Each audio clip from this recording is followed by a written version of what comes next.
Gloire au Seigneur. Shalom bien-aimés. Nous vous saluons dans le nom précieux de Jésus. Est-ce que vous pouvez aussi saluer votre voisin de gauche, de droite, partager la paix, la joie du Seigneur avec votre bien-aimé. Aujourd'hui, nous sommes heureux et nous avons la grâce de recevoir la parole de Dieu par la bouche d'un serviteur qui nous a amenés de loin. Lui, c'est le pasteur Fabrice Mobissa. Il est pasteur titulaire de l'église Centre évangélique La Bergerie du Christ. C'est une extension de la borne Source de Vie dans la commune de Selembao à Kinshasa. Il est marié à maman Feza Mobissa et il est en mission de service. Il m'a dit que ça fait 2 mois qu'il est en mission de service à Lumbashi.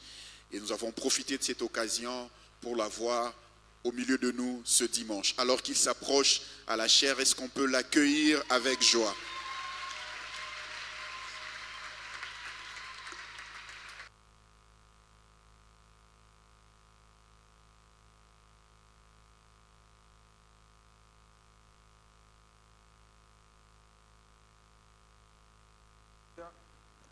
Alléluia. Est-ce qu'on peut le faire mieux en acclamant le roi des rois, le Seigneur des seigneurs? Là, tu es en train d'acclamer un homme. J'ai dit d'acclamer celui qui t'a ramené ce matin. L'auteur de ce souffle de vie que tu as, il t'a juste prêté ce souffle de vie. Est-ce que tu peux le faire mieux en acclamant le roi, en acclamant le Seigneur des seigneurs?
Père, merci.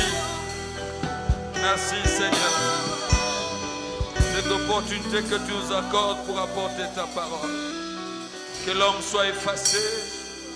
Que tu te serves de nous comme des simples instruments, Seigneur, pour bénir ton peuple ce matin. Glorifie-toi. Au nom de Jésus-Christ, nous t'avons ainsi prié et le Saint t'acclame très fort.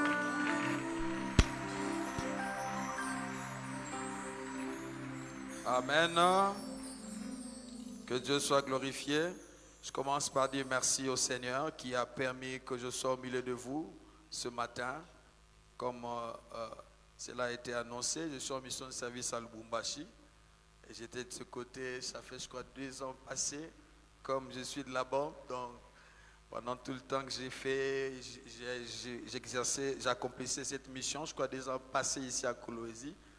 C'était ici que je venais régulièrement et le pasteur m'avait vraiment accueilli. Et il a un cœur exceptionnel. Depuis là, il m'a vraiment adopté. On se parle, on discute, on échange. Et j'ai béni Dieu de vous avoir donné ce don. Alléluia. Il a un grand cœur. Je me rappelle même, il m'avait recommandé d'aller prêcher à une de vos extensions. Je ne connais plus l'adresse. Je suis allé prêcher là-bas, donc vraiment, que Dieu garde ce cœurs-là missionnaires qu'il a, que Dieu se serve de lui pour engendrer beaucoup de fils qui vont amener l'évangile partout dans le monde. Est-ce qu'on peut acclamer le roi pour cette bénédiction que vous avez? Que Dieu soit glorifié. Amen. Nous pouvons prendre nos Bibles. Je préfère qu'on se tienne debout. Si ça ne dérange pas, on peut se tenir debout. Nous sommes dans 1 Samuel chapitre 30, versets 1 à 8. 1 Samuel chapitre 30, versets 1 à 8. 2 jours plus tard, lorsque David arriva à Tsiklag avec ses hommes, les Amalécites avaient lancé une attaque dans les Negev et à Tsiklag. Ils avaient détruit et brûlé Tsiklag après avoir fait prisonniers les femmes et tous ceux qui s'y trouvaient, petits et grands. Ils n'avaient tué personne, mais ils avaient tout amené et s'étaient remis en route. En arrivant à la ville, David et ses hommes virent qu'elle était brûlée et que leurs femmes, leurs fils et leurs filles avaient été faits prisonniers. Alors David et la troupe qui l'accompagnait se mirent à pleurer tout haut jusqu'à ce qu'il n'ait plus la force de pleurer. Ça veut dire qu'il a beaucoup pleuré. Et les deux femmes de David, Achinoam de Gisraël et Abigail et Carmel, la femme de Nabal, avaient été emmenées. David fut dans une grande angoisse. D'autres versions parlent d'amertume. D'autres versions parlent d'une douleur profonde. Car la troupe parlait de les lapider. Tous éprouvaient en effet de l'amertume, chacun à cause de ses fils et de ses filles. Mais David reprit courage en s'appuyant sur l'Éternel son Dieu. Il dit au prêtre Abiatar, fils d'Achimélec, apporte-moi donc l'éphod. Abiatar le lui apporta. Et 8, David consulta l'Éternel en disant, dois-je poursuivre cette troupe? Réussirai-je à la rattraper? L'Éternel lui répondit, poursuis-la, car tu la rattraperas et tu délivreras les prisonniers. On peut acclamer la parole et on peut se rasseoir. Que Dieu soit glorifié, que Dieu soit béni. Notre sujet de ce matin va porter sur ce qui répare les dégâts causés par les Amalécites. Ce qui répare les dégâts causés par les Amalécites. J'aurai 2 points. Le premier point, je parlerai de qui sont en réalité les Amalécites, leur origine biblique et les implications ou les représentations actuelles. Et le deuxième point, je parlerai qu'est-ce qui répare les dégâts que les Amalécites peuvent causer dans notre vie. Premier point, qui sont les Amalécites? S'il faut faire un peu d'histoire, l'origine biblique des Amalécites, vous allez le trouver dans Genèse chapitre 36, verset 12. Là, il s'agit de l'union de descendants, de l'union entre Timna et Eliphaz. Eliphaz était un des fils aînés, fils aîné d'Ésaü. Déjà, vous pouvez vous faire déjà une idée les conflits qu'il y avait entre Ésaü et Jacob, et c'est pratiquement ces conflits qui s'est poursuivi avec le temps, parce que les Amalécites sont les descendants d'Éliphaz, qui était le fils aîné d'Ésaü. Et compte tenu de la particularité de cette nation constituée comme des ennemis héréditaires d'Israël, ils ont combattu Israël. Chaque fois qu'Israël perdait les gars, chaque fois Israël est tombé dans la distraction, les Amalécites les combattaient, les menaçaient, les torturaient, les attaquaient. On peut aller très loin. Si vous vous souvenez de l'histoire de Gédéon, Juge chapitre 6, on parle des Madianites et des Amalécites. Comment ils détruisaient toute la récolte, tous les fruits de la moisson, comment ils les détruisaient, et ils mettaient très mal à l'aise le peuple d'Israël. C'est-à-dire c'est un ennemi qui a combattu Israël pendant longtemps. C'est comme ça, compte tenu de la dangerosité de cette nation, Dieu à un moment donné avait ordonné à Saül d'aller exterminer tous les Amalécites. Malheureusement, il ne l'avait pas fait. Il a tué, mais il a gardé le roi Agag.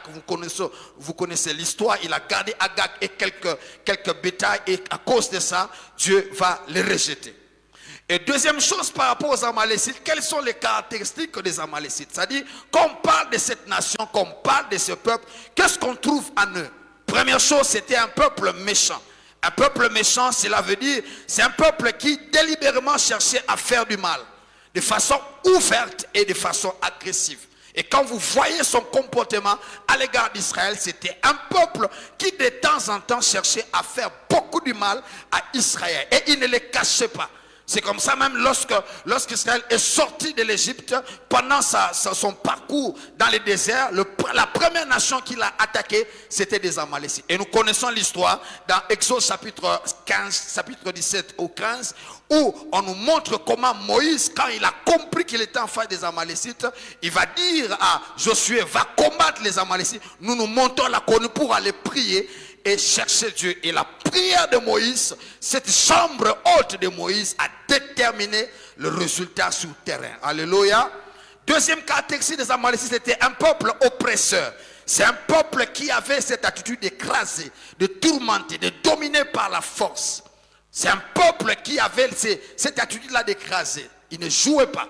Ça dit, c'est un peuple qui vraiment avait certaines attitudes qui étaient très mauvaises à l'égard d'Israël. Troisième, c'était un peuple cruel qui prenait plaisir à faire souffrir, à torturer, à accabler les autres nations, et particulièrement Israël. Et en dernier lieu, lorsqu'on parle des Amalécites en termes de nature ou de caractéristiques, c'est un peuple qui s'opposait à Israël, et on peut voir dans toute la Bible comment ce peuple s'est opposé à Israël. Maintenant, quelles sont les représentations des Amalécites à ce jour? Parce que aujourd'hui, je ne parlerai pas des Amalécites de l'époque, mais je parlerai des représentations des Amalécites actuellement. La première représentation des Amalécites, c'est le diable. Le diable est l'image et le portrait même des Amalécites. Quand on voit le diable, on peut voir la cruauté, on peut voir la méchanceté. On peut voir comment le diable peut chercher à accabler, à tourmenter la vie des croyants. Nous sommes de ceux qui ne sont pas dans les deux extrêmes. Parce qu'en matière du diable, il y a deux extrêmes qu'il faut éviter. Le premier extrême, c'est surestimer le diable. Le voir partout. Lui attribuer même des choses qui ne relèvent pas de lui. Ça, c'est très dangereux. C'est là où on a des mouvements qui sont créés, où on voit le diable partout. Même quand l'enfant a des petits bobos, on dit, oh, c'est le diable. Le diable n'est pas partout. Le seul qui est partout, c'est notre Dieu. Il est omniprésent. Il est partout. Mais le diable est localisé à un point bien défini. Le deuxième extrême avec l'ennemi, c'est le sous-estimer avec le diable. Il y a aussi des croyants qui sous-estiment, qui pensent qu'il n'existe pas, qui pensent que le diable n'opère pas. Je vous assure, le diable existe et il opère. Mais notre avantage à nous, nous avons le Créateur. Lui, il est la créature. Nous avons le Créateur qui est capable de le mater. Oh, vous êtes avec moi ou pas? Nous avons le Créateur qui est capable de contrôler le diable, parce que le diable, c'est une créature de Dieu. Voyez? Et il faut éviter les deux extrêmes, parce que quand soit on le surestime, c'est très dangereux, on va le voir partout, mais quand on le sous-estime, on baisse les gardes. C'est comme ça, on a des croyants qui ne prient pas. Des croyants qui s'amusent avec leur vie spirituelle, qui ne prient pas, et ils s'attendent qu'ils soient dans un environnement compliqué ou exceptionnel. Non. Ce n'est pas pour rien que Dieu a dit prier sans cesse, parce qu'il sait que l'ennemi existe. Alléluia. Et le diable représente les Amalécites. Les Amalécites aussi peuvent représenter des êtres humains que le diable peut utiliser, consciemment ou inconsciemment. Le diable peut utiliser des hommes contre nous. Et dans la Bible, on peut le voir. On peut voir Delilah. Quand on voit comment Delilah opérait pour avoir Samson, on comprend que derrière lui, il y avait le diable. On peut voir Jézabel dans la Bible. Quand on voit ses actions à l'égard d'Élie, on peut comprendre que derrière elle, il y avait le diable. Donc le diable existe et opère et travaille. Mais la bonne nouvelle, nous avons un Dieu capable de déjouer les camps du diable. Et moi, en tant que pasteur, je vous assure, j'ai connu des combats comme ça. Je me rappelle, ça m'est venu maintenant là, une dame, une femme, une maman qui prie avec nous dans l'église que je dirige. Chaque fois qu'elle avait la grossesse, il y avait des fausses couches. Chaque fois qu'il y avait des grossesses, il y avait des fausses couches. Et il s'est fait que la dernière grossesse qu'elle a eue, parce qu'elle avait déjà un enfant, mais elle voulait avoir un autre enfant. Mais ça, il y avait toujours des fausses couches. Et elle venait là à l'église, des fois elle pleurait. Et puis à un moment donné, elle vient me voir au bureau, m'explique, pasteur, regarde. C'est toujours des fausses couches. J'ai dit, ok, ça va, on va prier. On prie, elle est allée, elle attrape une autre grossesse. C'est vers la même période et dans les mêmes circonstances elle fait encore une autre fausse couche. Vous savez, il y a des situations quand ça arrive, c'est là où je vais expliquer la dernière partie. Et puis elle vient pleurer, elle me dit, pasteur, je ne comprends pas, j'ai encore fait une fausse couche. Vous savez, il y a des choses quand ça arrive, ça doit t'énerver. J'ai entendu la dame, une sainte colère me monter. J'ai dit, qui est cet esprit qui est en train de perturber la brebis de la bergerie où Dieu m'a pour le placer comme pasteur? J'ai dit à cette dame, ok, cette fois-ci, si tu attrapes la grossesse, tu viendras me faire signe. Il attrape la grossesse, il me fait signe. J'ai dit, ok, je vais aller prier, je vais m'enfermer. Je suis allé en retraite pour prier. J'ai prié la nuit, j'ai prié la nuit, j'ai prié la nuit. Et vers 2 heures, c'est comme si j'étais en train de rêver. Je commençais à lutter avec une femme. Je luttais avec cette femme. Maintenant voulait m'arracher cette maman. J'ai dit, tu ne l'auras pas. Ce n'est pas ta brebis. Tu ne l'auras pas. J'ai lutté avec cette femme. Je l'ai tabassée, puis elle est tombée. Je me suis réveillé.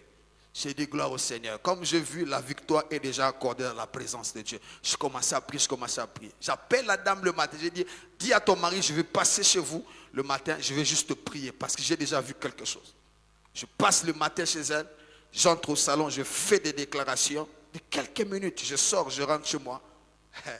La même soirée, une femme, une de ses tantes, est allée faire du désordre chez le père de la dame. Elle veut me tuer, elle veut me tuer. Oh, le papa lui dit, mais qu'est-ce qui va pas? Qui veut te tuer? Ta fille là, qu'est-ce qu'elle veut? Qu'est-ce qu'elle veut de moi? D'ailleurs, je vais mourir. Je vais rester ici.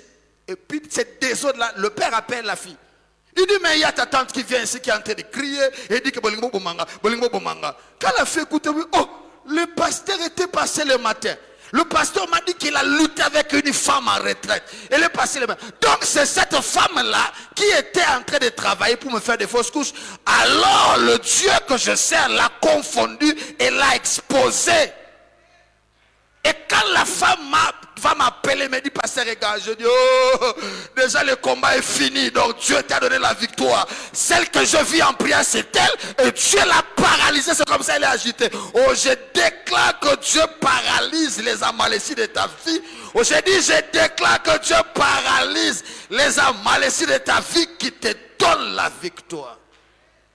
Et les Amalécites opèrent comment? Comment les Amalécites opèrent? Quand on regarde l'histoire de David, on peut voir comment ils ont travaillé. La première chose, quand ils entrent, ils incendient la vie, ils détruisent la vie. La ville, ça représente le patrimoine foncier. La terre, ça peut représenter le patrimoine immobilier.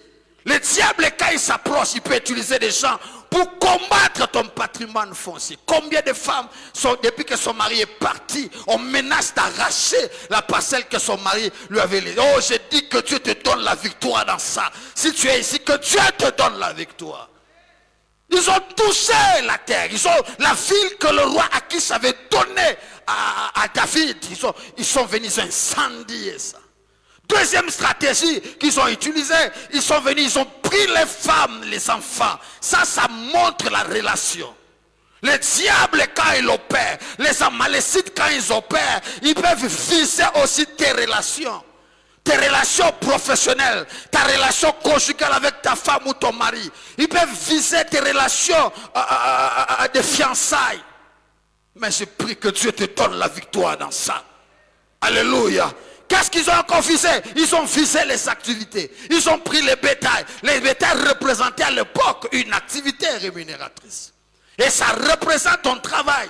Ça représente tes entreprises. Combien de gens ont perdu leur entreprise comme ça, sans explication? Une entreprise qui était florissante. Et puis en moins de quelques secondes, la personne ne retrouve plus rien. Il perd toutes les marchandises. Il perd tout. Oh, je suis venu t'informer que nous avons un Dieu qui répare les dégâts des Amalécites. Si tu es ici, tu as perdu ton entreprise. Que le Dieu que je sers te retourne une nouvelle entreprise. J'ai dit qu'il te retourne une nouvelle entreprise. Et troisième, quatrième stratégie qu'ils ont fait, lorsqu'ils ont touché tout ce qui était extérieur, la finalité c'était de toucher David. Lorsque David a réalisé qu'on a incendié la ville, on a pris les femmes et les enfants, les relationnels, il a réalisé que les bétails sont partis. La dernière chose, la Bible dit que David tomba dans une sorte d'angoisse, amertume, perd le courage, désespère. Les gens autour de lui cherchaient même à les lapider, à les tuer, désespère. Vous savez, tout ce que l'ennemi peut faire, que ce soit par des hommes méchants, que ce soit par lui-même Satan, tout ce qu'il peut faire, la cible, ce n'est pas ce qui touche, mais la cible, c'est toi. Quand il touche la santé de tes enfants, en réalité, ce n'est pas tes enfants, mais c'est toi. Il veut toucher ton équilibre, il veut toucher ta stabilité, parce qu'une personne qui perd la stabilité interfrère, il est exposé à beaucoup de choses mauvaises. Et comme ça, quelqu'un qui perd la paix, qui perd, il n'a plus le contrôle sur lui-même, il peut faire des bêtises. Il peut faire des bêtises. Et David était arrivé à ce niveau-là. Mais lorsqu'il est arrivé à ce niveau, c'est là la bonne nouvelle que j'aimerais nous informer. Lorsque David a vu qu'on a tout arraché, il a tout perdu, les Amalécites ont causé des dégâts. La dernière chose, il a recouru à une arme très forte. Alléluia. Alléluia. Ce qui répare les dégâts des Amalécites. Lorsque les Amalécites viennent, tu n'éviteras pas. Chacun de nous a une forme d'Amalécite dans sa vie. Chacun de nous. Il y a d'autres qui évoluent dans des environnements professionnels où il y a des gens qui ne les aiment pas. Sans raison. Sans raison. Tu le poses là, tu ne m'aimes pas pourquoi. Je ne t'aime pas. Ils peuvent faire de comme vous savez, ces gens-là ne manquent pas. Des fois, ils le font, ils ne sont pas conscients, mais ce n'est pas eux, c'est le diable qui est derrière eux. Je n'ai jamais oublié une entreprise où j'évolue très bien. J'étais en bonne collaboration, en bonne communion avec le numéro 1. Et puis, c'est lui qui était mon chef hiérarchique. Il a pris son congé, il est allé en Europe. Et puis, c'est moi qui devais faire son intérim.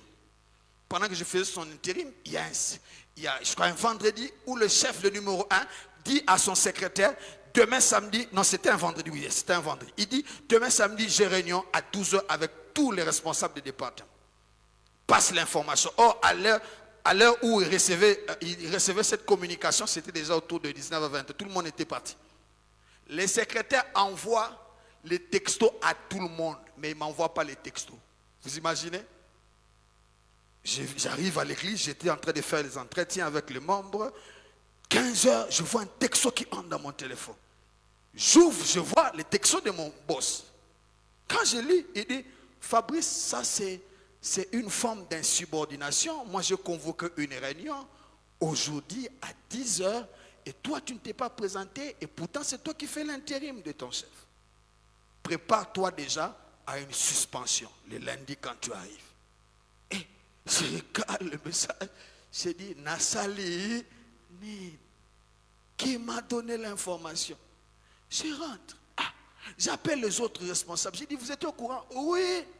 Qui vous a donné l'information? Le secrétaire. J'ai dit, mais comment? Les secrétaires ici, ils donnent l'information à tout le monde, mais moi, ils ne me donnent pas l'information. Vous savez, il y a des combats quand ça arrive, il faut apprendre à consulter Dieu, à parler avec le Seigneur. J'ai dit, aujourd'hui, vers 3h, j'interromps mon sommeil. Je commence à prier de 3h jusqu'à 6h. J'ai pris. À la fin, j'ai dit, Seigneur, si derrière ça, il y a quelqu'un qui veut mettre en mal ma fonction, dévoile-le et confonds-le. Je termine, je prends mes histoires, je vais au travail. J'arrive dans son bureau, je l'attendais là, la salle d'attente. Et puis, je me disais déjà, il sera fâché, il ne voudra même pas me saluer. Et puis, ce qui est bizarre là, il est tenté de sourire là, il saluait les autres, tout ça. Et puis, il entre.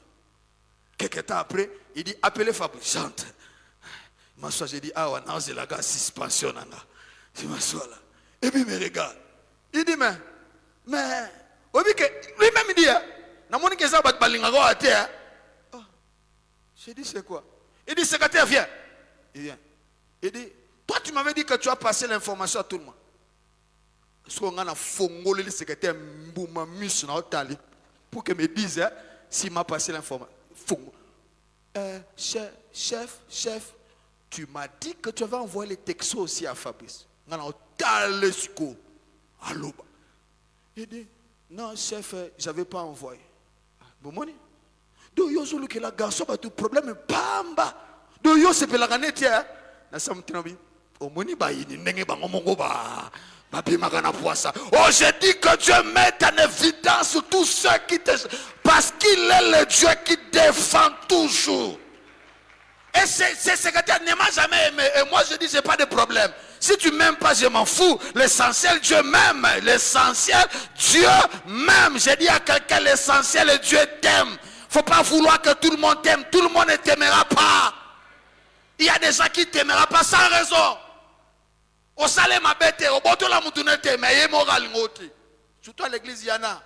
Tu vois un frère, il ne salue pas les autres. Salut, toi, tu m'énerves. Qu'est-ce que je t'ai fait? Ta tête ne me plaît pas. Bon, si ma tête ne te plaît pas, au moins ma tête te plaît au Seigneur. Donc, ce qui est important, c'est ça. Parce que toi, tu es la créature. Le maître de l'univers, c'est lui qui m'aime plus. Alléluia. Et vous verrez ces Amalécites partout. N'ignorez pas ça, ils seront là, ils seront toujours là dans votre environnement. Des gens que l'ennemi peut utiliser pour vous faire du mal, pour vous mettre des crocs à gens, pour vous compliquer la vie. Mais je dis, dans ces combats-là, sachez que vous avez un Dieu. David savait que dans tous ces dégâts, ces désordres, il y a un Dieu. Je dis à quelqu'un, tu as un Dieu. N'aie pas peur des Amalécites. N'aie pas peur des dégâts qu'ils font. Mais tu as le réparateur de brèches. Il s'appelle le réparateur de brèches. Il répare tout ce que les Amalécites peuvent créer comme dégâts. Alléluia. Alléluia. Regardez quelqu'un comme Aman. Il n'était pas content de voir une juive devenir reine dans un empire perse et avoir tous les honneurs. Et il a commencé à militer pour commencer à combattre les Juifs, jusqu'au point d'arracher un décret pour la mort de pour l'extermination de tous les Juifs. Mais il avait oublié qu'il y avait un Dieu. J'ai dit à quelqu'un, tu as un Dieu. N'oublie pas ça, n'oublie pas ça. Qu'est-ce qui répare les dégâts des Amalécites? Parce qu'ils seront là. Ils vont te combattre, ils vont te créer des problèmes, ils vont créer des situations compliquées. Ils peuvent toucher à ton patrimoine foncier, ils peuvent toucher à ton équilibre intérieur, ils peuvent toucher tes relations, ils peuvent monter des histoires pour te séparer de ses fiancés, te séparer de ses maris, te séparer de cette femme. Il y a même des belles familles qui sont utilisées par les diables pour déranger le foyer d'autrui, jusqu'à ce que, mais dans tout ce qu'ils feront, n'oublie pas que tu as une arme, n'oublie pas que tu as une sorte d'antidote. Il y a une solution que Dieu a déjà prévue dans la parole pour nous. Et qu'est-ce que cet antidote que Moïse a utilisé lorsqu'il a vu les Amalécites? Il a dit à Josué, allez combattre. Moi je monte. Je monte. Je sais l'antidote face à ces gens. Et David, lorsqu'il a vu les dégâts, après avoir pleuré, j'aime David, il a compris. Parce qu'il a appris ça très tôt. Quand Saoul le cherchait pour mettre fin à sa vie, David a quitté Israël. Il est allé se réfugier dans une grotte, dans certaines grottes de la ville d'Adoula. Et c'est là où David a appris des moments privés avec Dieu. Il a appris à passer du temps avec Dieu. Il savait l'antidote. Et quand il a vu tout ça, il s'est dit, je connais l'antidote devant ces dégâts. Il dit, Abiatar, amène-moi les fautes. Les fautes, c'était un vêtement que portaient les sacrificateurs. Ça représentait même leur fonction. Et sur les fautes, il y avait quelques pierres sacrées, les Tumim et les Urim. Et ces pierres sacrées-là étaient utilisées comme des pierres de consultation. Mais aujourd'hui, on ne parlera plus des fautes. Aujourd'hui, on parlera de Christ. Parce que tout ce qui était dans l'Ancien Testament était l'image du Christ. Alléluia. Et David a demandé les fautes. Quand il a pris les fautes, il est allé consulter Dieu. Le mot hébreu de consulter, il veut dire chercher Dieu, interroger, passer un temps avec Dieu. Et David, il a pris, il est allé, il a passé un moment privé avec Dieu. Je vais dire à quelqu'un, tu ne vas pas empêcher qu'on t'attaque, tu ne vas pas empêcher qu'on te cherche des problèmes, mais tu dois apprendre à avoir un moment privé avec Dieu. C'est le seul antidote contre les dégâts. On peut te détester. Un mari peut t'abandonner. Une femme peut t'abandonner. Un fiancé peut te quitter. Mais dans tout ça là, tu dois apprendre à avoir un moment privé avec Dieu. Tu ne seras pas guéri guéri sans ces moments. Tu ne seras pas restauré sans ces moments. C'est dans ces moments-là que Dieu fait un travail à nous. Sans ces moments, tu n'iras nulle part. Malheureusement, aujourd'hui, on a des chrétiens qui dépendent plus des pasteurs. Ils n'ont plus ces moments-là avec Dieu. Dis à ton voisin, réactive encore ces moments privés avec Dieu. Dis-le à ton voisin, réactive. Réactive. Réactive ça. Vous savez, les moments privés là, c'est sacré. Même nous les pasteurs, nous l'utilisons. À combien de fortes raisons pour tout l'ensemble des croyants. Alléluia. Combien de fortes raisons. Amen. J'avais un de mes assistants à l'église qui devait se marier. Il s'est déjà marié quoi. À l'époque, il devait se marier. Il est tombé sur une sœur. La sœur avait ses propres combats. Vous savez, chaque personne que tu rencontres a ses combats. Donc quand tu l'aimes là, tu dois hériter aussi de ses combats. Hein? C'est clair. La sœur avait un sérieux combat dans sa famille. En fait, dans sa famille, personne ne s'est marié. Et il y avait tout un oncle qui était comme un chef coutumier qui gérait tout le monde. Et qui décidait qui doit se marier, qui ne doit pas se marier. Maintenant, les frères, mon assistant, là, tombe maintenant sur cette sœur-là. Ils ont commencé des préparatifs. Le premier blocage, l'oncle là, il est informé, on l'appelle. L'oncle là sorcier, il était dans une autre province. On l'informe et dit, mais il faut dire à cette fille, il dit à la fille de m'appeler, pourquoi il ne m'appelle pas? Oh, la fille ne voulait pas l'appeler parce qu'ils savent que c'est un sorcier. Donc quand vous l'appelez, c'est lui qui décide. S'il dit que tu ne vas pas te marier, tu ne vas pas te marier. La fille avait peur. Et puis l'oncle reçoit l'information et puis il appelle la famille. Il dit, ces mariages-là ne se fera pas maintenant. C'était, je crois à l'époque, là c'était au mois d'avril. Il dit, ça ne se fera pas maintenant. Ça attendra jusqu'à ce que j'arrive à qui. Si je vais arriver l'année passée, l'année prochaine, ça attendra. Si c'est 2 ans.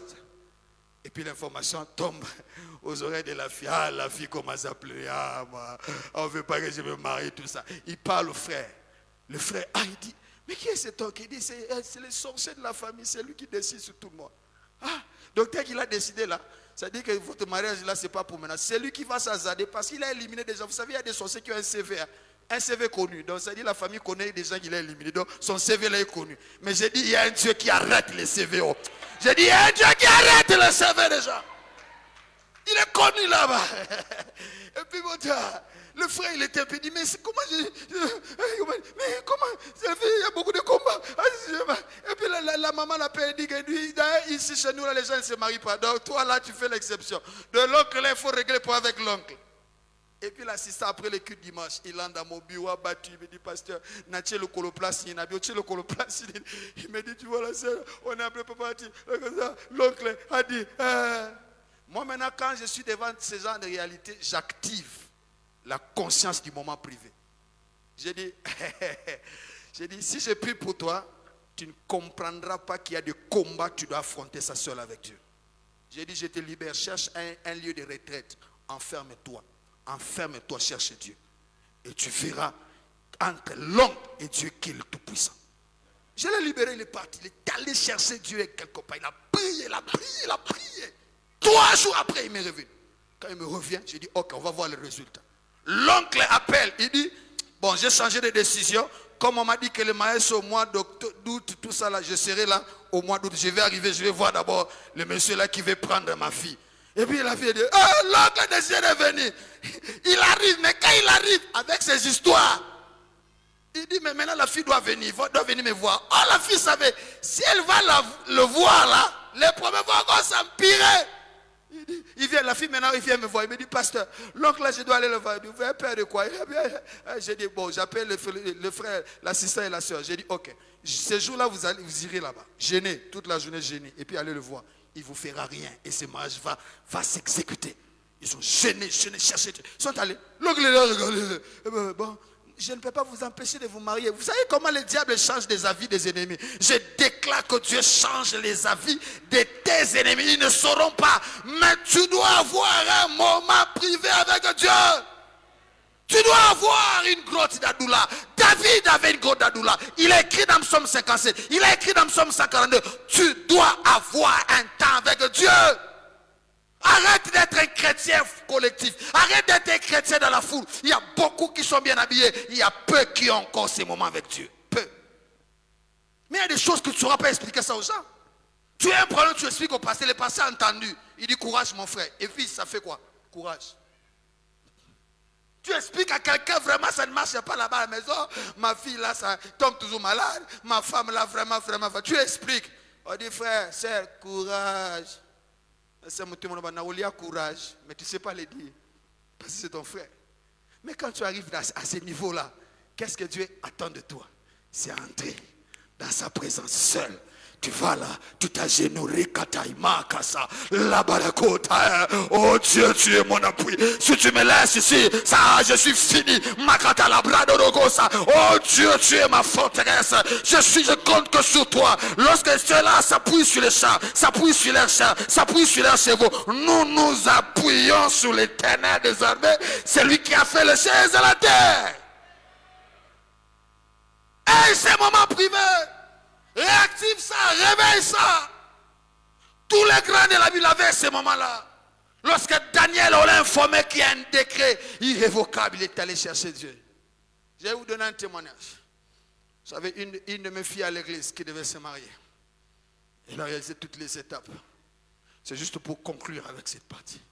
Elle a réalisé toutes les étapes avec son fiancé. Le coutumier, je crois que le coutumier devait se faire le samedi. Le vendredi, elle est sortie dans les démarches. Pendant cette période-là, il y avait des enlèvements qui se faisaient à Kinshasa. Tu entres dans un taxi là, catch et tout ça, et puis on t'enlève, on te tue. La fille maintenant, je ne sais pas comment elle est tentée dans ce taxi. Pour elle, c'était un taxi normal. C'était vers, je crois, 18h, 19h. Les taxis ont commencé à prendre notre direction. Quand il veut crier, il remonte des vitres, et puis il y a quelqu'un qui la bloque, et puis sort un couteau. Il dit, si tu essaies de crier, on te tue sur place. Or, déjà, quand il a vu que le taxi prenait notre direction, rapidement, il a envoyé un texto. Il m'a envoyé un texto avec d'autres collaborateurs et d'autres personnes avec qui il travaillait dans le département de la chorale. Comme moi, j'enseignais les ouvriers, quand je suis rentré au bureau, j'ai vu un texto. Et puis, le texto me dit, papa, je suis en danger. Le taxi prend une autre direction et puis, ça s'est arrêté. J'appelle derrière. Et puis, oui, la sœur nous a aussi envoyé le même message. Donc, la sœur est en danger. Sortez, allez la voir là au niveau des indications qu'il a. On cherche la fille, on ne la trouve pas. 19h, 20h, 21h. C'est devenu sérieux. Oh, demain, la dot doit se passer. Je regarde, je dis, je suis en train de rêver ou quoi? Quelqu'un, demain c'est sa dot et aujourd'hui elle est enlevée. J'appelle ma femme, je dis, chérie, je ne rentre pas, autorise-moi, je vais rester parce qu'une brebis en danger. Comme ma femme me connaît déjà, elle me dit, chérie, je comprends. Je dis, une brebis est en danger, un berger ne peut pas rentrer. Je dois contrôler cette affaire ici. Je lui ai expliqué, elle me dit, il n'y a pas de problème. Je suis resté à l'église. Cher, on commence à appeler les amis, les gens avec qui il était en contact. Il dit non, on l'avait vu à 16h, après on ne l'a plus vu. J'ai envoyé les frères, aller les chercher au salon, on devait l'arranger. Parce que comme les femmes prennent beaucoup de temps dans les arrangements, les nzakaki, les masukaki, toutes ces choses-là. Puis j'ai dit, allez chercher au moins là. Et puis, il revient et dit, pasteur, le responsable du salon dit, il était déjà parti depuis 18h. J'ai dit, qu'est-ce qui est en train de se passer?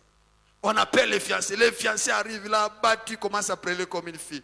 Ah, pasteur, qu'est-ce que Dieu veut de moi, pasteur? Ces histoires ici, le combat a commencé depuis longtemps.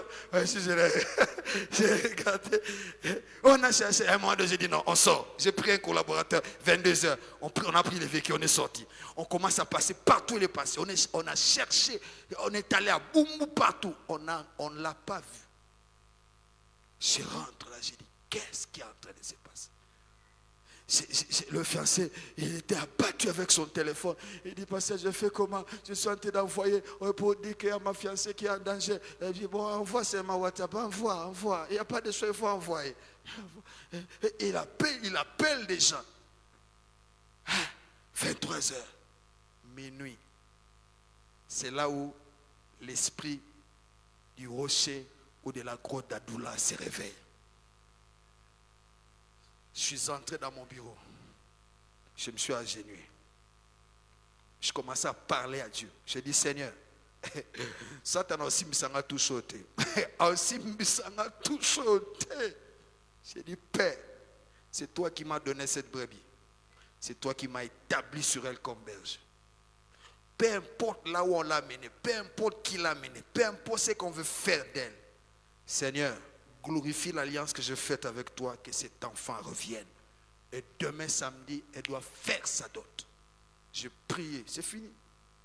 Le sommeil m'a pris, je crois, vers 1h. Et puis je vois en rêve, la fille entre à l'église. Quand elle entre à l'église, elle est venue, pasteur, on a voulu me tuer, pasteur. Je l'ai accueillie entre mes bras, et puis je commençais à la consoler, tout ça. Puis, paf, mes yeux se sont ouverts. Je regarde le fiancé là, KO en train de pleurer depuis qu'il a commencé le deuil. Il voyait déjà que la fin du mariage là, c'est parti. Je regarde, j'ai dit, Seigneur, si c'est toi qui m'as parlé, je dois voir des signes. Vers 2h30, je vois mon téléphone sonner. Je suis resté à l'église à 2h. Je reçois le téléphone. Il y a quelqu'un qui dit, comment il a tout ça, j'ai une fille ici qu'on avait jetée, je l'ai pris à tout ça, tout ça, je suis avec elle, c'est elle qui m'a donné votre numéro. J'ai dit, tu es où? Il me dit, je suis côté Kitambo. Bon, pour vérifier, c'est toi qu'on récupère. J'ai dit, bon, si vraiment tu es avec la fille, tu passes le téléphone. Il passe, quand il passe, papa, j'ai dit, ça y est, l'alliance a parlé, le moment privé a parlé. J'ai dit à quelqu'un, après chercher Dieu en privé, il y a des choses qui ne se règlent pas en foule, ça se règle en privé. J'ai pris les vécus, j'ai dit, tiens, c'est réveille-toi, pasteur. Ah, la mouka, la mouka, toke ou lukae. On entre là, Kitambo, on arrive. On va, le motard dit, oh, na ticket dans la police. Il dit, oh, père, on veut dire de garder. La police, où là, baba? Quoi? On arrive, quand la fille nous voit, on l'avait tabassé, on l'avait vraiment. Et puis quand on nous voit, pasteur. Les policiers disent, mais on pensait qu'il y a un ça, et puis je prends la fille, et on la ramène à l'église. Quand on arrive là, je dis, oh, les dieux d'alliance, les dieux qui écoutent les prières. Les dieux. Et puis j'ai dit, explique-moi ce qui s'est passé. Il dit, pasteur, on m'a amené, on voulait me tuer. Ils ont sorti des histoires. Entre eux, quelqu'un a dit, bon, toujours des jambons, $1000, toujours des ablonos, tout pour me poigner. Oh, ce qui t'ont dit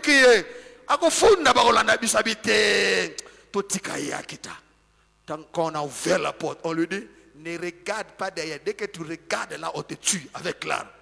La fille, elle voyait déjà la mort. Elle se disait, non, elle rentrait pas. Et puis, sort là. Quand il m'a dit, j'ai dit, oh, le Dieu qui écoute les prières en privé. Lorsqu'il a entendu, il a dit, je vais descendre, je vais créer la confusion entre eux. Ils doivent lâcher cet enfant parce qu'il y a quelqu'un qui a prié. J'ai dit à quelqu'un, apprends à avoir des moments privés avec Dieu. Tout ne se règle pas dans la foule, tout ne se règle pas en public. Il y a des choses que tu peux traiter avec Dieu. Tu passes autant de temps avec ton WhatsApp, tu passes autant de temps avec ton Facebook, mais tu es incapable de rester seul. Or, quand tu ne sais pas rester seul, il y a des choses qui ne bougeront pas. Lorsque les Amalécites passent, ils font des dégâts, ils t'enlèvent la paix, ils t'enlèvent la joie, ils touchent la santé de tes enfants, ils touchent la santé de ton mari. Lorsque ces choses arrivent, apprends à entrer dans ta chambre. Transforme ces lieux en peignel. Pour Jacob, Jacob avait compris les moments privés. Lorsqu'il a compris qu'Ésaü cherchait à le tuer, il a dit à sa femme, passez, les enfants passez, moi je vais rester là, je vais lutter avec Dieu. Et quand il a commencé à prier, Dieu a dit, quel est ton nom? Et puis il dit, je change ton nom à Israël. Et puis donne un coup là au niveau de la hanche. Oh, j'ai dit à quelqu'un que le moment privé te donne une transformation. Au niveau de ton travail, au niveau de ton cœur, que ta hanche soit touchée par les moments privés. Et sachez-le, le moment privé avec Dieu opère deux choses. Un, ça répare ton être intérieur. Quand tu es en train de prier, oh Rabba, et Shakata, oh Dieu, il entre dans ton cœur. Là où il y a le découragement, il place le courage. Là où il y a le désespoir, il entre, il place l'espoir. Là où tu étais en train d'être troublé, il te donne une paix. Quand tu sors de là, on dit, ma fille, ça va. Pourquoi? Parce que je viens de là. Lorsque David est entré dans le temps, le moment privé, il était abattu dans l'angoisse. Quand il est sorti, c'est un autre homme qui est sorti. Un homme avec courage, un homme avec assurance. Il dit à ses 600 soldats, alors on va les récupérer. Oh, mais David, tu étais abattu. Oui, j'étais abattu avant, mais après, le moment privé, c'est toujours différent. J'ai dit à quelqu'un, apprends à voir ce temps avec Dieu. Laisse les fiancés partir. Toi, cherche Dieu. Laisse le travail partir. Toi, rentre avec Dieu. Parle avec Dieu. Alléluia. Pose la question à Daniel. Quand le décret était pris, qu'est-ce qu'il a fait? Il te dira, je suis entré dans ma maison 3 fois par jour. J'étais en train de parler un temps privé. C'est comme ça qu'on l'a pris. On l'a amené au fosse au lion. Peut-être la Bible ne nous donne pas des détails, mais je suis sûr que le lion voyait quelqu'un qui venait du trône en train d'entrer dans la fosse. Et il savait que cet homme, on ne peut pas le toucher.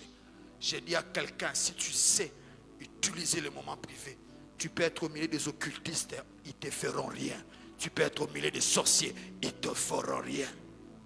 Il y a un frère qui me donnait un témoignage. Il me dit, il y a une fille qui était sorcière dans la famille. Et puis il dit, il va venir passer des vacances chez eux. Il arrive chez eux. La fille arrive.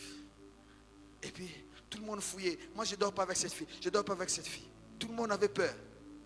Et ce frère-là, heureusement, il avait les secrets. Il avait des temps secrets avec Dieu. Il dit, mais tout le monde, vous fouillez pourquoi? Il dit, bon, Yaya, viens, tu vas dormir avec moi. La fille est entrée dans sa chambre, il s'est dit, mais quand elle est entrée, elle n'a pas fini le sommeil. À 2 heures, elle a crié, elle est sortie de la chambre. Oh, le frère dit, mais rentre, non. Oh, le frère n'a pas prié, il n'a pas intercédé. Quand tu as des moments privés, Dieu marche avec toi. J'ai dit, Dieu marche avec toi. Partout où tu entres, il est avec toi. Tout ce que tu touches, la main de Dieu est avec toi. Le contrat que tu signes, tu ne le signes pas seul. Tu engages le très haut dans ce que tu fais. Partout où on t'envoie en mission, tu marches avec Dieu. J'ai dit à quelqu'un, réactive ces moments privés. Le médecin a dit oui, entre en privé. Il a dit que tu as un cancer, oui, entre en privé. Il a dit que tu as une maladie grave, entre en privé. Alléluia. Pour clôturer avant qu'on prie. Il y a une maman qui ne priait pas avec nous. Priait dans une autre église. Et puis il y avait sa voisine au niveau de la parcelle. Priait avec nous. Chaque fois qu'elle attrapait la grossesse, elle aussi faisait. Elle, c'était chaque 5e mois. La grossesse doit partir. C'était connu. Au point que son mari lui avait dit, cette fois-ci, si ça part, on se sépare. Vous savez, il y a des maris qui ont un cœur bizarre. Hein? Un cœur bizarre. Une femme peut supporter l'homme pendant longtemps, mais des fois, les hommes ne le font pas. Et puis, il lui dit, si cette fois-ci, ça sort, dès que tu as des problèmes de ta famille, je te retourne. Et puis, il bat les katani. Maintenant, la voisine lui dit, non, va quand même, allons quand même à l'église, comme on a un marathon là de 21 jours qu'on avait. Et puis, tu vas parler au pasteur. Puis, il vient, et puis, la maman me dit, pasteur, j'ai un cas. Il faut que vous puissiez échanger. Et puis la dame entre, il me dit, pasteur, je suis au bout.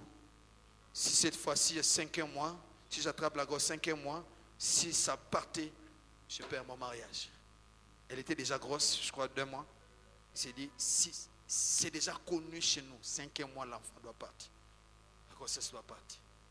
Quand il me dit, j'ai dit, ok, ça va. Tu me laisses le temps, je vais prier. On va se voir le 2 jours après. Chante dans mes moments d'intimité avec Dieu. Je prie. Quand j'ai fini de prier, je vois en vision cette femme porter un enfant, un bébé. Quand j'ai vu, j'ai dit, ça y est, cette fois-ci, cette grossesse doit aller jusqu'au bout. J'ai fini de prier. 2 jours après, la dame vient et me dit, pasteur, j'ai dit, on va prendre 3 jours de jeûne et prier avec vous. Mais vous, comme vous êtes grosse, vous n'allez pas jeûner. Hein? Vous serez en présence de Dieu pendant ces 3 jours. Et puis je viendrai sceller ça le dernier jour. Le dernier jour, la dame vient, je prie pour elle, c'est fini. J'ai dit, cette fois-ci, cette grossesse va traverser le 5e mois. Parce que Dieu a déjà parlé, ça traversera le 5e mois. Et vous voyez comme si j'étais en train de blaguer. Vous savez, quand quelqu'un n'a pas un moment privé, il pense que toi tu joues, mais tu ne joues pas.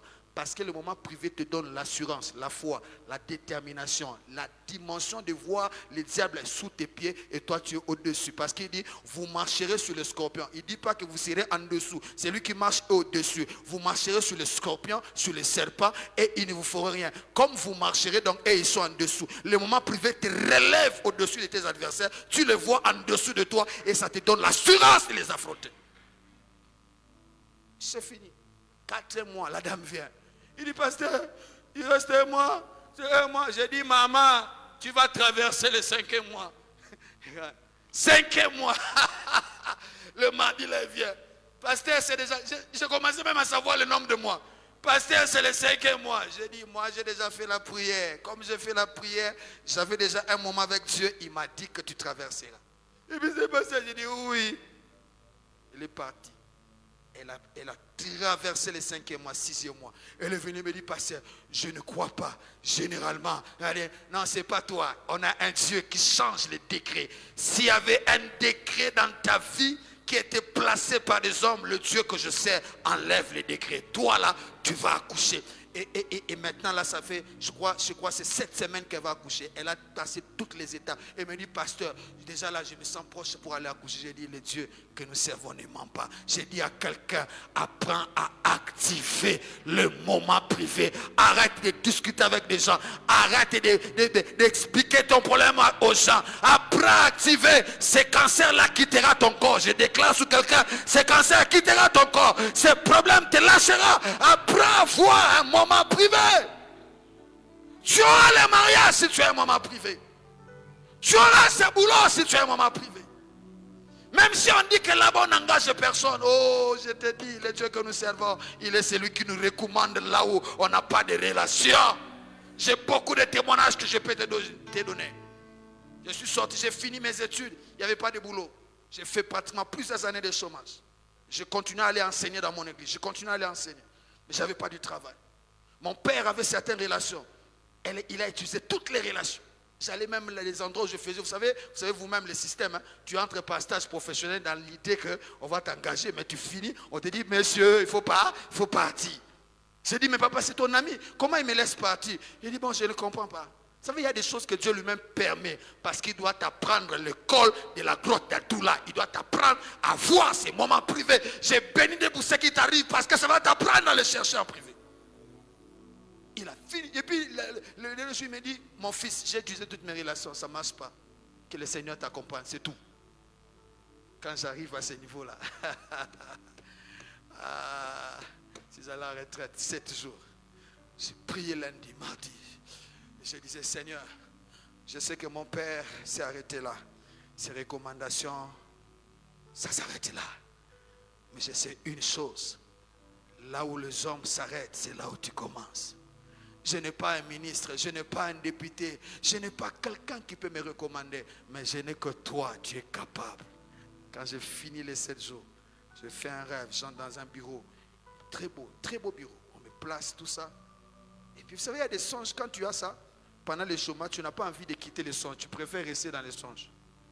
Est-ce que tu me comprends? Donc, c'est-à-dire le bureau était tellement beau. Quand les songes s'est arrêté, j'ai dit, Seigneur, pourquoi tu as arrêté ça? Il faut me laisser. Il faut me laisser, Seigneur.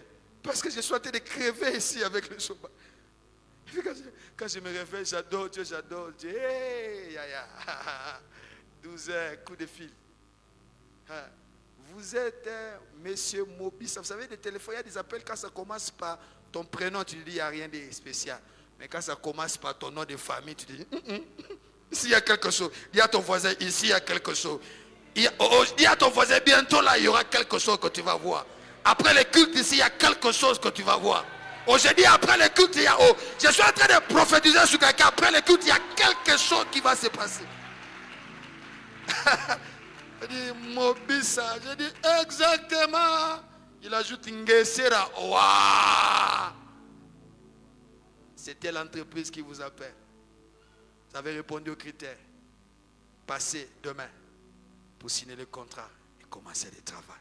Et vous savez, il y a des choses quand ça arrive.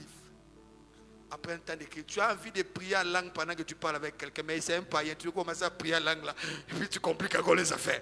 Donc je te dis que, Akatamangu pour que je vibre, je dis à quelqu'un, tu vas vibrer bientôt. J'ai dit, tu vas vibrer bientôt. Elle a arrêté. Vous savez, il y a des langues et des langues. Il y a des langues, quand ça vient après le miracle, c'est désordonné.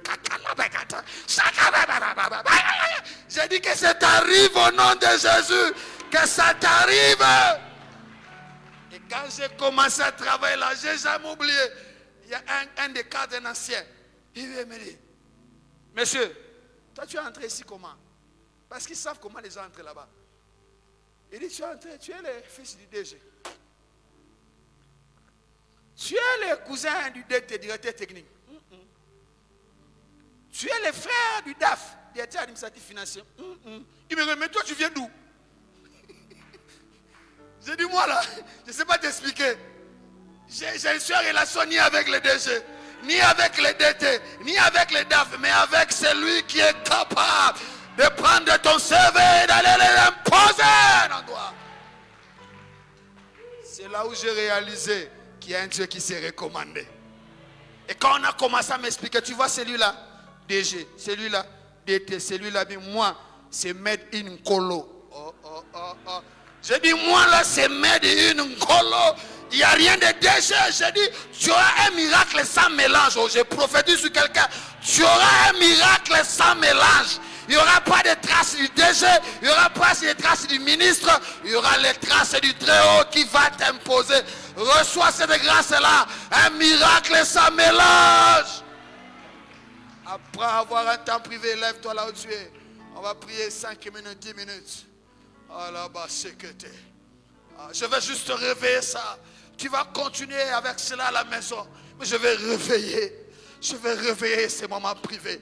Là où tu es, commence à parler. Oublie ton voisin. Oublie celui qui est à côté de toi. Vous savez, il y a des choses. J'aime Ézéchias. Lorsque le prophète Esaïe arrive, il dit, prépare-toi. Dieu a dit que tu vas mourir.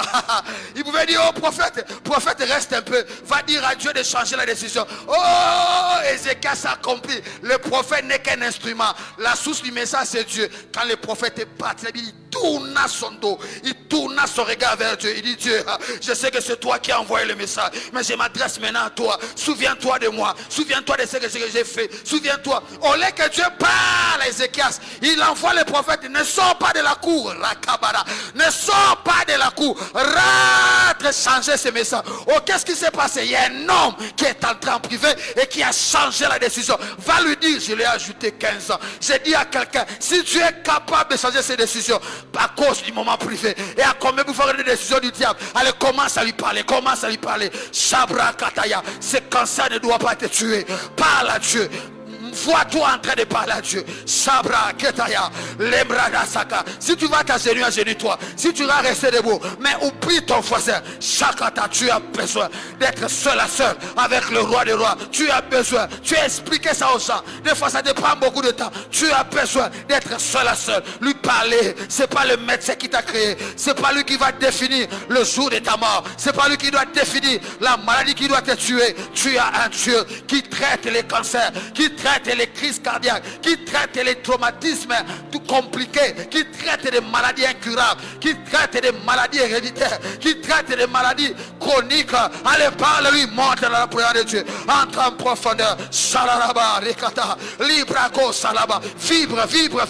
Chate Brakalaba, Lambra Kataya. David savait, il s'est dit non.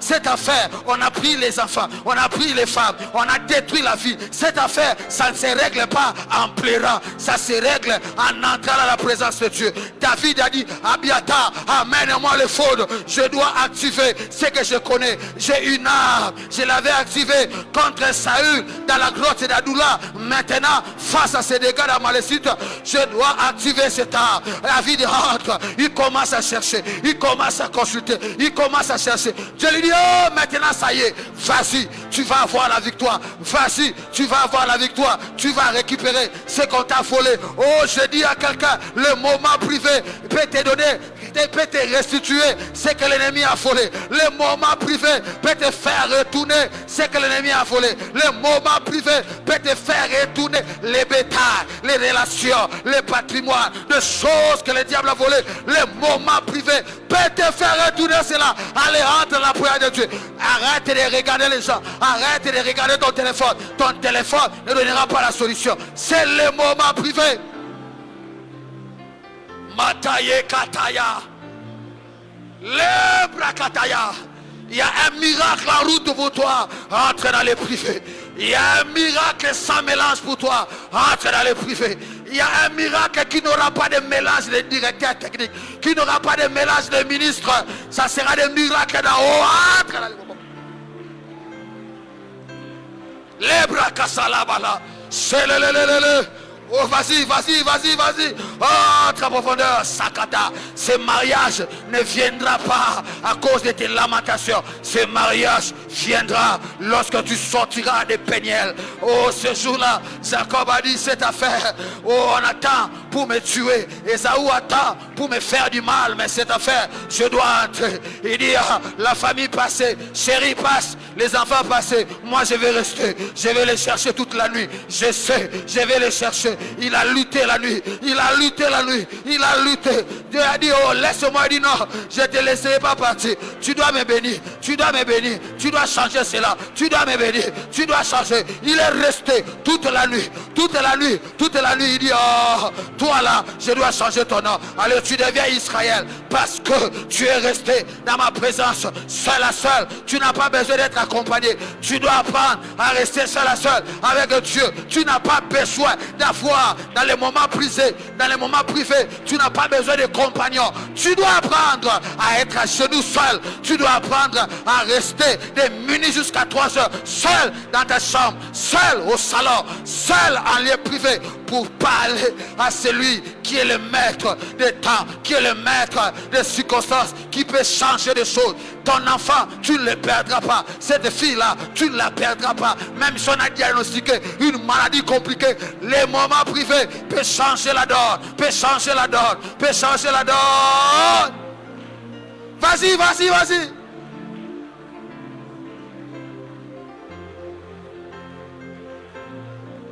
Ta mère est au coma. Entre dans les moments privés. Dieu peut traverser ce coma et faire sortir ta mère de là. Ton fiancé est pauvre. Tu peux changer sa condition dans les moments privés.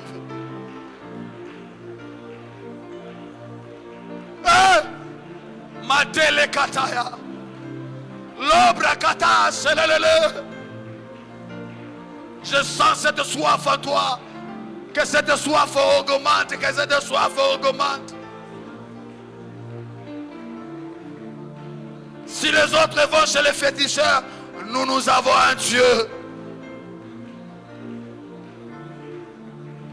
On a dit à Daniel, il y a un décret irrévocable.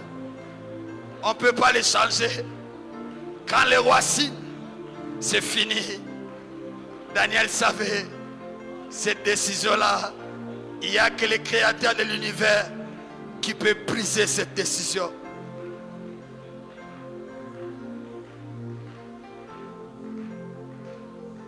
Tu vas maintenant prendre l'autorité. On va clôturer par là. Toutes sortes d'invasions des Amalécites dans ta vie, tu vas détruire ça. Toute manifestation, tu sens que ça, ce sont les Amalécites qui veulent toucher ton patrimoine foncier, ta terre, tes biens matériels. Tu sens que ça, ce sont les Amalécites qui cherchent à toucher tes relations d'affaires, tes relations conjugales avec ton mari, avec ta femme. Vous avez des incompréhensions que tu n'arrives plus à comprendre. Ça vous amène jusqu'à prendre des décisions très mauvaises. Tu sens que cette partenaire-là te soutenait, mais à un moment donné, il a arrêté de te soutenir sans raison. Parce que les Amalécites sont passés pour aller l'influencer. Tu sens que tu as des attaques dans les domaines de tes activités rémunératrices. Tu vas prendre l'autorité et tu vas détruire et paralyser toute manifestation des Amalécites dans un domaine quelconque de ta vie. Au nom de Jésus, commence à prier. Tu peux battre les mains. Tu es en train de battre les mains. Chasse ça, chasse. Chasse ça. Chasse, chasse, chasse. Les Amalécites sont cruels. Ils sont méchants. Ils prennent plaisir de te voir échouer. Ils prennent plaisir de te voir ne pas avancer. Détruis leurs œuvres, détruis leurs œuvres. Les projets sous ta vie sera nul sans effet. Les stratégies contre ta famille sera nul sans effet. Les flèches spirituelles est brisée. La Bible dit toute arme forgée contre nous sera nul sans effet. Toute arme forgée, toute arme.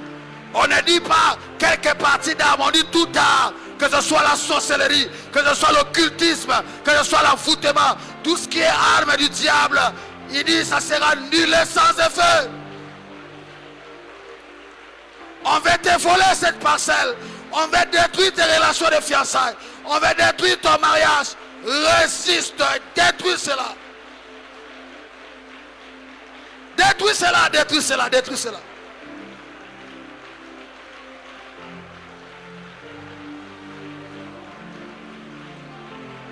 Détruis cela, détruis cela. Tu ne joueras pas. Tu ne perdras pas ce mariage.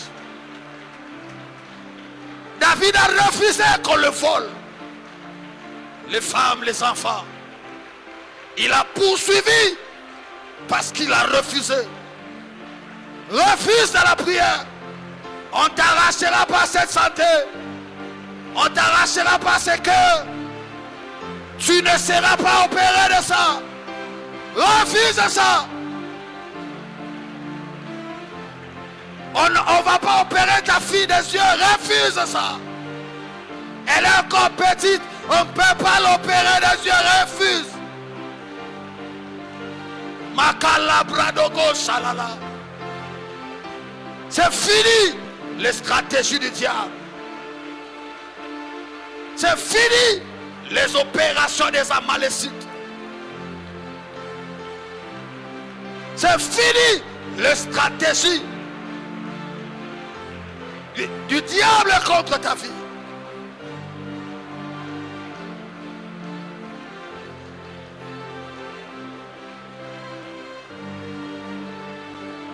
Et Kataïbas, je vois ta vie avancer, prospérer. Je vois ta vie aller très loin.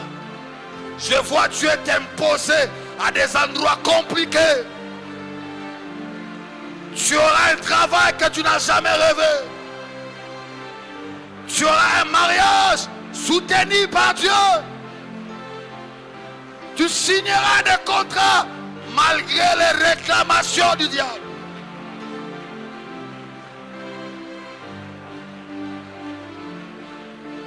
Tu vas prospérer et avancer.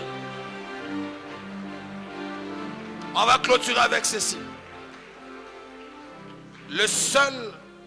La seule attitude qui fait peur à l'ennemi, c'est l'attitude de ne jamais abandonner. Le diable devient fragile quand il est en face de quelqu'un inébranlable. Quelqu'un déterminé de réussir sa vie. Et cette détermination, ça vient du trône. Quand David s'est levé, il est sorti de la présence de Dieu. Il était inébranlable. Il dit, allons, on va arracher. Et tu vas déclarer toi-même, Satan, tu ne me feras pas reculer. Qui t'écoute, tu ne me feras pas reculer. Je vais arracher ce contrat. Je vais arracher ce mariage. Je vais prospérer. Je vais déclare ça, déclare ça.